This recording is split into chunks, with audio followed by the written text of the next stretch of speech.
मुग़ल बादशाह अज़्बकिस्तान के इलाके फ़रगाना से हिंदुस्तान आए थे। फ़रगाना ठंडा इलाका है। सर्दियों में यहाँ शदीद बर्फ़बारी होती है और गर्मियों में ज़्यादा से ज़्यादा दर्जा हरारत 30 सेंटीग्रेड होता है। फ़रगाना की धूप भी चुभने वाली नहीं होती। वादी में नदियाँ और चश्मे बहते रहते हैं। ये पूरा इलाका फलों का घर कहलाता है। इसके अनार, अंगूर, खरबूजे, तरबूज, चेरी, नाशपातियाँ, खुबानियाँ और आड़ू पूरे सेंट्रल एशिया में मशहूर हैं, जबकि हिंदुस्तान इन नेमतों से महरूम था। आज से 500 साल पहले तक यहाँ अच्छे फल होते थे और ना नदियाँ और झरने, दरिया भी बेहंगम, खौफनाक और सैलाबी थे। गर्मी खौफनाक पड़ती थी, जिल तक जल जाती थी, जबकि सर्दियाँ खुश्क और बीमारियों से लबरेज होती थीं।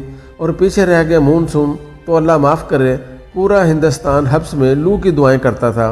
मानसून के बाद मलेरिया फैलता था और वो हर साल लाखों लोगों की जान ले लेता था, और जो बच जाते थे वो डायरिया का शिकार हो जाते थे और उनके दिन और रातें खेतों में गुजरती थीं। मुग़ल बदकिस्मती का मुकाबला करते करते हिंदुस्तान आ गए, लेकिन वो पूरी ज़िंदगी फ़रगाना को याद करते रहे। बाबर को हिंदुस्तान से 3 बड़े शिकवे थे। इनमें सबसे बड़ा शिकवा बर्फ़ की कमी थी। मुग़ल पूरी ज़िंदगी गर्मियों में ठंडा पानी तलाश करते रहे, मगर उनकी हसरत पूरी ना हो सकी। ताहम ये गर्मियों में श्रीनगर शिफ्ट हो जाते थे, चंद माह खुली फ़िज़ा में गुजारते थे और मानसून के बाद दिल्ली और आगरा वापस आ जाते थे। बादशाह गर्मियों के आगाज़ में जब श्रीनगर जाता था तो उसके लश्कर के आगे 300-400 आब बरदार चलते थे। उनके हाथों में पानी से भरे घड़े होते थे और वो इन घड़ों को हिलाते हुए चलते थे।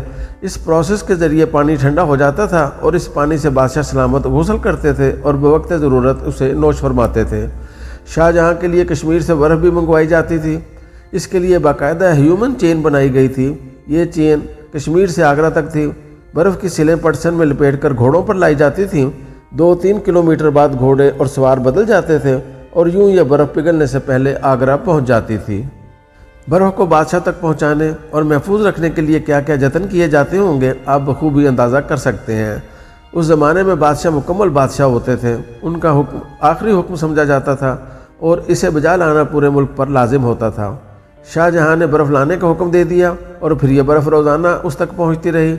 ये सिलसिला औरंगज़ेब के दौर तक जारी रहा। इसके बाद मुकामी सतह पर बर्फ़ बनाने का तरीका ईजाद हो गया। खादिम कोरे घड़े महल की छत पर रख दिया करते थे। उन पर ओस की बारीक सी तह जम जाती थी। उसे खुरच कर जमा कर लिया जाता था। 300-400 घड़ों की खुरचन से बर्फ़ का एक गोला बन जाता था और वो गोला बादशाह को पेश कर दिया जाता था। इस एक छोटे से गोले के लिए कितने घड़े, कितने खादिम और कितने खुरचावे होते होंगे, आप तसव्वुर कर सकते हैं। मगर ये लोग बादशाह का कंसर्न नहीं होते थे। उनका काम सिर्फ हुक्म करना था और बस। आप मुग़ल बादशाहों की ताकत का अंदाज़ा कीजिए। शाहजहाँ की मलका 14वीं ज़िंदगी के दौरान इंतकाल कर गई। बादशाह ने उसकी याद में दुनिया का सबसे महंगा, खूबसूरत और बड़ा महल बनाने का हुक्म दे दिया और आर्किटेक्ट शिराज, मिस्त्री तुर्की और गुंबद साज इटली से मंगवाए गए और यूं ताजमहल बन गया। ये हिंदुस्तान की पहली इमारत थी जिसमें गुंबद थे। ये गुंबद इटली के उन माहिरीन ने बनाए थे जिन्होंने वेटिकन सिटी के डूम बनाए थे। ताजमहल पर इतनी रकम खर्च हो गई जिसके बाद हिंदुस्तान और मुग़ल संभल नहीं सके और यूं दुनिया से आहिस्ता आहिस्ता मुग़ल सल्तनत का सफाया हो गया। और ये तमाशा सिर्फ हिंदुस्तान तक महदूद नहीं था, बल्कि दुनिया के जिस खिते में भी बादशाह थी वहाँ यही सर्कस चलती रही। वहाँ भी अवाम बादशाह के ग़ुलाम होते थे और वो सब मिलकर जहाँ पना की ख्वाहिशात, हमाकतों और अना को गन्ने का रस पिलाते रहते थे। जंगों का फैसला भी बादशाह करता था और इनमें लाखों बेगुनाह लोग मारे जाते थे। शायद इस सर्कस से बचने के लिए कौमों ने बादशाहों से जान छुड़ाई। इंसान ने हज़ारों साल के तजर्बे से सीखा, दुनिया में जब तक बादशाह रहेंगे उस वक्त तक अमन, खुशहाली और इंसानी हकूक़ मुमकिन नहीं होंगे। लिहाजा समाज जमहूरियत की तरफ आने पर मजबूर हो गया। बादशाहत और जमहूरियत में क्या फ़र्क होता है? बादशाहत में सल्तनत के तमाम वसाइल शाही ख़ानदान के लिए होते हैं, जबकि जमहूरियत में अवाम सिस्टम चलाने और अपनी ज़िंदगी बेहतर बनाने के लिए अपनी मर्ज़ी के हुक्मरान ले आते हैं। हुक्मरान आते हैं और ख़ुद को अवाम के लिए वक्फ़ कर देते हैं। इस दौरान अगर अवाम को इनसे बेहतर शख्स मिल जाए तो ये पहले लोगों को फेयरवेल देकर उसे कुर्सी पर बिठा देते हैं। बादशाह ताहयात होता है, जबकि सदर और वज़ीर आज़म मखसूस मुद्दत के लिए आते हैं और चले जाते हैं। लेकिन सवाल यह है, क्या पाकिस्तान में भी यही हो रहा है? बदकिस्मती से इसका जवाब है नहीं। इस मुल्क में आज भी बादशाहत कायम है और इन बादशाहों ने मुग़ल बादशाहों की तरह अवाम को अपनी खिदमत पर लगा रखा है। عام ملک کے معاشی حالات دیکھ لیجئے، ہم آج بھی ڈیفالٹ کے کنارے کھڑے ہیں، اور اگر خدا نہ خواستہ ہم ڈیفالٹ کر گئے تو ہم دنیا میں پہلی ڈیفالٹ نیوکلیر پاور ہوں گے، اور اس کے بعد ہمیں بم دے کر آٹا لینا پڑے گا، اور اگر ایک بار ہم سے ایٹم بم نکل گیا تو پھر نریندر مودی ہمارے ساتھ وہ سلوک کرے گا جس کا سوچ کر بھی سوچ کو پسینہ آ جاتا ہے۔ لیکن بادشاہت ملاحظہ کیجئے، ان حالات میں بھی حکومت نے حکومتی اخراجات میں 24% اضافہ کر دیا۔ ایوان صدر کا بجٹ بھی 1 ارب 11 کروڑ روپے بڑھا دیا گیا، جبکہ وزیر اعظم ہاؤس کے لیے 31 کروڑ 32 لاکھ روپے کا اضافہ کر دیا گیا۔ آج بھی وفاق میں 17 ایسی وزارتیں اور محکمے موجود ہیں جن کی سرے سے کوئی ضرورت نہیں، اور یہ محکمے اور یہ وزارتیں ہر سال کھربوں روپے چوس جاتی ہیں۔ یہ جونکیں ہیں، اور حکومت نے ان جونکوں کے لیے تنخواہ دار طبقے کو مکمل تباہ کر دیا۔ تنخواہ دار 35% تک ٹیکس دیتے تھے، اس ٹیکس کو اب دونوں کانوں سے پکڑ کر 70% تک بڑھا دیا گیا ہے۔ آپ اگر بجٹ کا ڈاکومنٹ پڑھیں تو اس میں آپ کو running of the civil government کے سامنے 839 ارب روپے لکھا ملے گا۔ یہ رقم پچھلے سال 714 ارب روپے تھی، گویا اس میں بھی 14% اضافہ کر دیا گیا۔ وفاقی حکومت میں 36 وزارتیں، 4 درجن ڈویژن اور 400 منسلک ادارے ہیں۔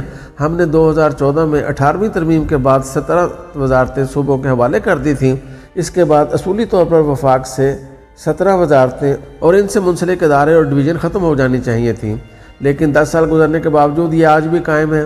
حکومت صرف ان کو بند کر کے سول گورنمنٹ کے اخراجات کو 839 ارب سے 439 ارب روپے پر لا سکتی ہے، مگر یہ کام نہیں ہو رہا۔ کیوں نہیں ہو رہا؟ سیدھی بات ہے، حکومت اگر یہ کرے گی تو پھر یہ اعظم نذیر تارڑ، عطا تارڑ اور رانا تنویر کو کہاں کھپائے گی؟ وفاقی حکومت کے 20 اضافی وزراء کیا کریں گے؟ چنانچہ حکومت اپنی انا کی تسکین اور اپنے ساتھیوں کو نوازنے کے لیے ہر سال 400 ارب روپے بھٹی میں جھونک دیتی ہے۔ حکومت بار بار دعویٰ کرتی ہے عوام ٹیکس نہیں دیتے، اور ہمارے پاس اگر ٹیکس جمع نہیں ہوگا تو ہم عوام کی خدمت کیسے کر سکتے ہیں، وغیرہ وغیرہ۔ جبکہ حقیقت یہ ہے کہ 2010 سے لے کر 2024 تک گزشتہ 14 برسوں میں ٹیکس کلیکشن میں 973% اضافہ ہوا۔ 2010 میں ہر پاکستانی خاندان 54,000 روپے سالانہ حکومت کو دیتا تھا، یہ اب ہر سال 4.5 لاکھ روپے حکومت کو ادا کر رہا ہے، اور اس کے باوجود حکومت کی تسکین نہیں ہو رہی۔ ہم ہر سال 1000 ارب روپے سے زیادہ رقم 200 بیمار کارپوریشنز میں جھونک دیتے ہیں۔ آخر اس ملک کو P T V, P I A, P S O, steel mill, Pakistan railway اور سوئی سودرن اور سوئی نادرن کی کیا ضرورت ہے؟ اگر زراعت کے محکمے صوبوں کے پاس ہیں تو ہم نے national food security and research کی وزارت کیوں بنا رکھی ہے، اور یہ اربوں روپے سالانہ کیوں ضائع کرتی ہے؟ ہمیں ماننا پڑے گا دنیا میں بادشاہت ختم ہو چکی ہے۔ امریکہ میں اگر فرشتہ بھی صدر بن جائے تو وہ بھی 2 ٹرمز کے بعد گھر چلا جائے گا، اور لوگ اس کی شکل اور نام تک بھول جائیں گے۔ برطانیہ میں مارگریٹ تھیچر جیسی وزیر اعظم بھی گوشہ گمنامی میں فوت ہو جاتی ہے، لیکن پاکستان میں آج بھی بادشاہت قائم ہے، اور ان بادشاہوں نے آپس میں صوبے تقسیم کر رکھے ہیں۔ یہ عوام کا خون نچوڑتے ہیں اور پھر اسے اپنے خاندان اور اپنے دوست احباب میں تقسیم کر دیتے ہیں۔ آپ آج وفاقی کابینہ کی فہرست نکال کر دیکھ لیں، آپ کو 4-5 لوگوں کے علاوہ کوئی شخص کسی وزارت کا ایکسپرٹ نہیں ملے گا۔ یہ تمام لوگ جہاں پناہ کے خاندان کے وفادار اور خوشامدی ہیں۔ یہ صرف اس کوالیفیکیشن کی وجہ سے مغلیہ خاندان کی تمام سہولتیں انجوائے کر رہے ہیں، ورنہ کیا یہ حقیقت نہیں؟ اٹک کے پل سے لے کر لاہور تک نون لیگ کی صرف 1 سیٹ تھی، اور وہ بھی احسن اقبال نے جیتی تھی۔ باقی سب فارم 47 ہیں، اور اس فارم نے بھی عمران خان کی ضد سے جنم لیا۔ اگر یہ اتنے ضدی نہ ہوتے تو آج ان لوگوں کا نام تک مٹ چکا ہوتا۔ بہرحال ہمیں یہ فیصلہ کرنا ہوگا، ہم عوام نے حکومت رکھی ہوئی ہے یا پھر حکومت نے ہم عوام کو اپنی خدمت کے لیے رکھا ہوا ہے۔ ہم عوام سارا دن گھڑے ہلائیں گے اور بادشاہ سلامت ٹھنڈا پانی پئیں گے؟ اگر ایسا ہے تو پھر مبارک ہو، ہم کامیاب ہو چکے ہیں۔